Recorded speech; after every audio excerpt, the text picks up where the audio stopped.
Bonjour à tous, en ce 9 septembre 2023, aujourd'hui on va parler de l'ouragan Lee qui fait toujours parler de lui et qui a notamment, qui s'est renforcé très rapidement durant les précédents jours, mais qui est repassé en catégorie 3. C'est normal, quand un ouragan se forme très rapidement, il a tendance à perdre de l'intensité également rapidement après, mais il va se stabiliser plus tard. Donc on le voit ici sur les images satellites, donc au nord-est de l'arc antillais, au nord-est, est-nord-est du nord de l'arc antillais. Cependant, il n'y a pas trop de risques pour l'arc antillais. Je vais quand même rechercher sur Météo France pour l'éventualité d'une alerte. Donc on a déjà l'alerte orange là, donc ça c'est pour la France métropolitaine, mais c'est pour l'alerte, donc l'alerte pour l'océan Atlantique, donc Guadeloupe, Saint-Martin, Saint-Barthélemy. Donc on a une alerte vaccumation, vigilance jaune pour vaccumation qui a été mis en place du coup pour Saint-Martin, Saint-Barthélemy, Martinique aussi, avec des fortes pluies et orages, mais ça c'est...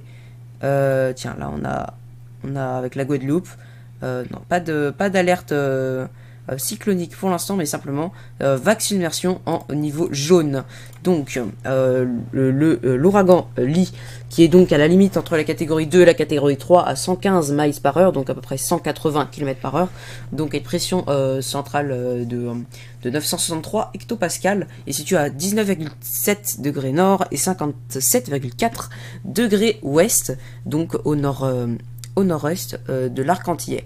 Donc on le voit juste ici sur le modèle Arome avec le zoom d'Om-Tom l'arc antillais, et donc on le voit avec des quantités de précipitations assez abondantes, hein, donc avec toute cette convection qui a pris récemment, donc encore est-ce qu'on pourra le voir, voilà, donc encore de la convection qui peut parfois monter jusqu'à moins 80 degrés, donc des sommets nuageux très hauts, très froids, donc on va voir comment le phénomène va se réintensifier. Normalement, il devrait prendre la direction du nord-est encore, donc et passer donc en marge, bien au nord des îles, enfin nord-ouest, prendre la direction nord-ouest et passer donc en marge de l'arc antillais, du nord de l'arc antillais, et donc uniquement pour l'arc antillais, ce sera des nuages, des cirrus, et donc peut-être un coucher de soleil tropical, hein, donc avec le ciel orange, et également des vagues de la forte houle jusqu'à plusieurs mètres, donc une forte houle. Vous voyez, température 30 degrés en journée, donc une atmosphère très moite, très lourde, donc vous voyez toute la cape qu'il y a dans le phénomène. Et maintenant on va regarder le vent le plus intéressant, donc des rafales. Donc le phénomène s'est légèrement affaibli, comme le voyez, voilà, il tournait autour des 250, 300, là maintenant il est plus autour des 150, 180, vous voyez, il s'est légèrement affaibli, bien affaibli, et regardez, voilà, il devrait se rérenforcer. Alors bon, d'après l'ancienne actualisation, il devait être plus fort, d'après la nouvelle, il est plus faible, et donc du coup il devrait se rérenforcer en catégorie 4 pour ce dimanche, donc en passant au nord de l'arc antillais.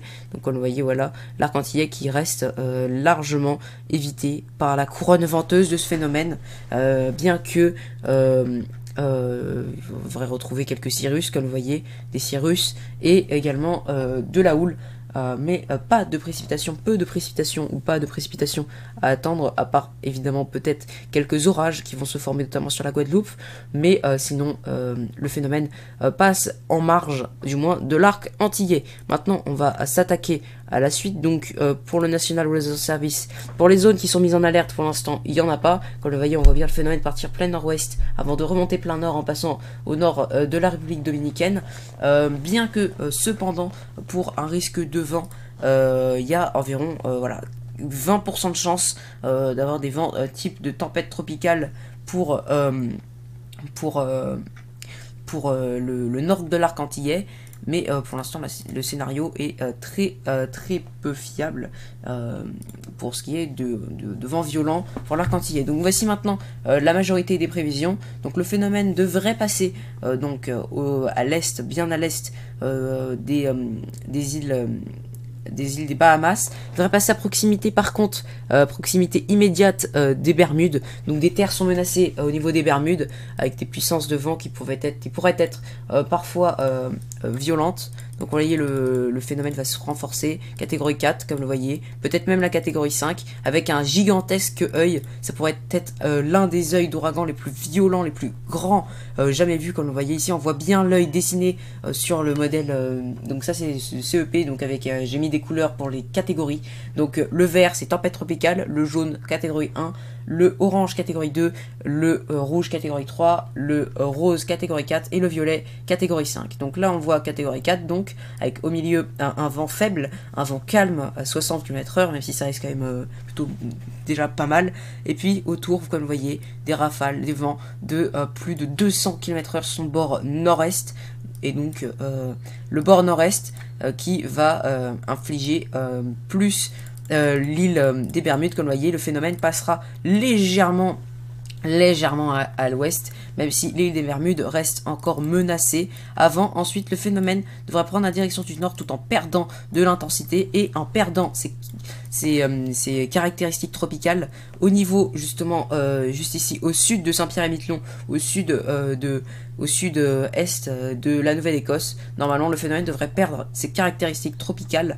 Donc caractéristiques tropicales qui sont communes à tous les ouragans, donc un cœur chaud, développement d'ouragan, de l'eau chaude également, et donc le phénomène va perdre une ou plusieurs de ces caractéristiques là, et donc ce qui va donner une tempête extra-tropicale pour l'est du Canada, une tempête extra-tropicale qui pourrait être forte, hein.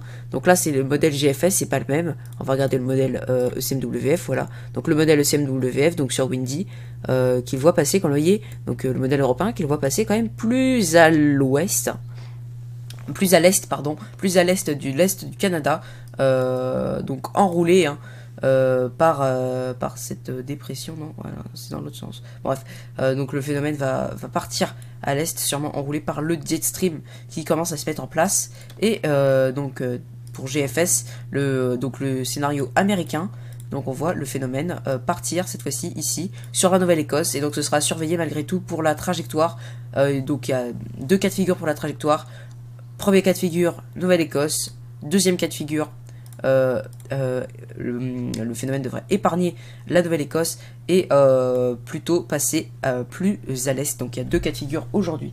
Et bon, je retire principalement le deuxième, celui-là, qui passe à l'est de la Nouvelle-Écosse, même si l'autre reste encore assez probable. On verra ce que ça donnera dans les prochains jours. Je referai sûrement un point autour du 14-15 septembre pour parler de l'éventualité. En tout cas, si la Nouvelle-Écosse venait à être frappée par ce phénomène, ce sera en stade d'ouragan extratropical, et pour comparaison, au même niveau que Fiona l'an dernier, donc un grand ouragan qui est remonté comme ça en catégorie 4, qui a perdu ses caractéristiques tropicales en catégorie 3 juste ici, et qui a frappé la Nouvelle-Écosse l'an dernier. Donc ce sera sensiblement pareil si le cas de figure de la Nouvelle-Écosse est retenu. Mais sinon le phénomène ressemble également pas mal à l'ouragan Teddy, qui a pris à peu près la même trajectoire également. Donc l'ouragan Teddy qui est passé au nord de l'arc antillais, catégorie 4, et qui est remonté vers la Nouvelle-Écosse ensuite. Et voilà, donc on est quand même sur des scénarios déjà vus pour ce phénomène, malgré que le renforcement de ce phénomène soit très intense et extrêmement puissant. Regardez le passage de la catégorie 1 à 5, alors que le phénomène était nommé seulement depuis 5 au matin. Donc sensiblement pareil que Wilma pour la formation rapide de ce phénomène. Et enfin,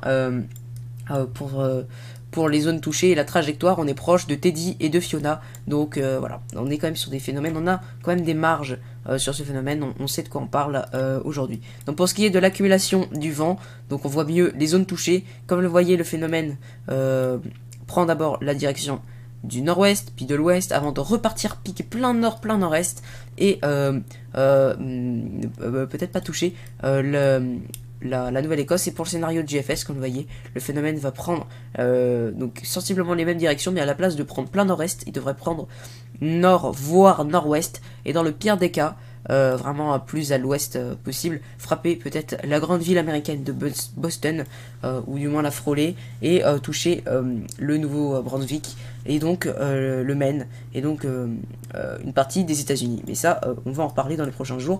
Et on a également Margot. Alors Margot, je vais voir un petit peu avec vous. Donc on a Margot qui pourrait se renforcer également peut-être en catégorie 2, donc Margot juste ici. Donc on a un renforcement de catégorie 1, voire 2, peut-être même 3, même si le scénario de la catégorie 3 semble être très peu fiable. Le phénomène va donc partir plein nord au milieu de l'Atlantique en catégorie 2. Donc là c'est le modèle GFS qui voit la catégorie 1, ECMWF qui voit la catégorie 2 comme vous voyez en orange, et donc le phénomène qui devrait prendre la direction du nord. Alors il y avait encore il y a quelques jours un cas de figure qu'il voyait s'isoler au large des Açores, et il y a encore plusieurs jours qu'il venait s'isoler au large du Portugal. On est plus sur du coup le milieu de l'Atlantique aujourd'hui, donc il y a pas de terre qui risque d'être touchée par ce phénomène.